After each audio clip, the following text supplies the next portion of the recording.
ଆସିଲା ବଡ଼ ଖୁଲାସା। କାହିଁକି ପିଚ୍ରୁ ମାଟି ଉଠାଇ ଖାଇଥିଲେ ଚାମ୍ପିୟନ ରୋହିତ ଶର୍ମା? ନିଜେ ଦେଲେ ଉତ୍ତର। ଚାଲନ୍ତୁ କ'ଣ କହିଛି ରୋହିତ ଶର୍ମା। 11 ବର୍ଷର ଅପେକ୍ଷା ପରେ ଭାରତ ଉଠାଇଛି ଆଇସିସିର ଆଉ ଏକ ଟ୍ରଫି। ମହେନ୍ଦ୍ର ସିଂ ଧୋନିଙ୍କ ପରେ ରୋହିତ ଶର୍ମା ଟିମ୍ ଇଣ୍ଡିଆକୁ ଦ୍ୱିତୀୟ ଥର ଟି20 ବିଶ୍ୱକପ୍ ଚାମ୍ପିୟନ କରାଇଛନ୍ତି। 2007 ପରେ ଭାରତ ଚଳିତ ବର୍ଷ ଏହି ଟ୍ରଫି ଉପରେ ନିଜ କବ୍ଜା କରିପାରିଛି।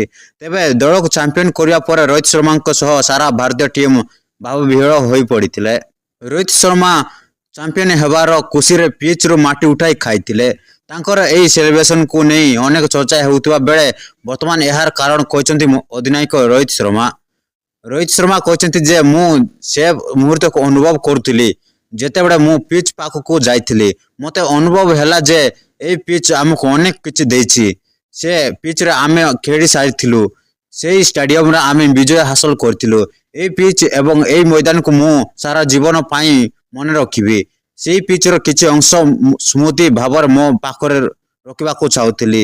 ତେଣୁ ପିଚ୍ରୁ ମାଟି ଉଠାଇ ଖାଇଥିବା କହିଛନ୍ତି ବିଶ୍ୱକପ୍ ବିଜୟୀ ଅଧିନାୟକ ରୋହିତ ଶର୍ମା। 17 ବର୍ଷର ଅପେକ୍ଷା ପରେ ବିଶ୍ୱକପ୍ ଜିତି ଭାରତକୁ ଚାମ୍ପିୟନ କରାଇଛନ୍ତି ଟିମ୍ ଇଣ୍ଡିଆର ଅଧିନାୟକ ରୋହିତ ଶର୍ମା। ଟି20 ବିଶ୍ୱକପ୍ ଜିତିବା ପରେ ନିଜ ଇମୋସନକୁ ନିୟନ୍ତ୍ରଣ କରିପାରିନଥିଲେ ରୋହିତ ଶର୍ମା।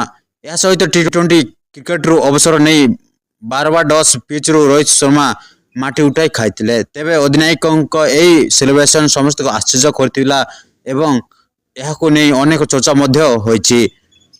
ତେବେ ରୋହିତ ଶର୍ମାଙ୍କ ଏହି ସେଲିବ୍ରେସନର କାରଣକୁ ନେଇ ଏବେ ସେ ନିଜେ ମୁହଁ ଖୋଲିଛନ୍ତି। ଭିଡ଼ିଓଟି ଯଦି ଭଲ ଲାଗିଲେ ଲାଇକ୍ ଏବଂ ସବସ୍କ୍ରାଇବ୍ କରିବେ, ଯାହାଦ୍ୱାରା ଏପରି ଲାଟେଷ୍ଟ ଖବର ଆମ ଚ୍ୟାନେଲ ମାଧ୍ୟମରେ ସର୍ବପ୍ରଥମେ ଦେଖିପାରିବେ। Bureau report, MK Odisha TV।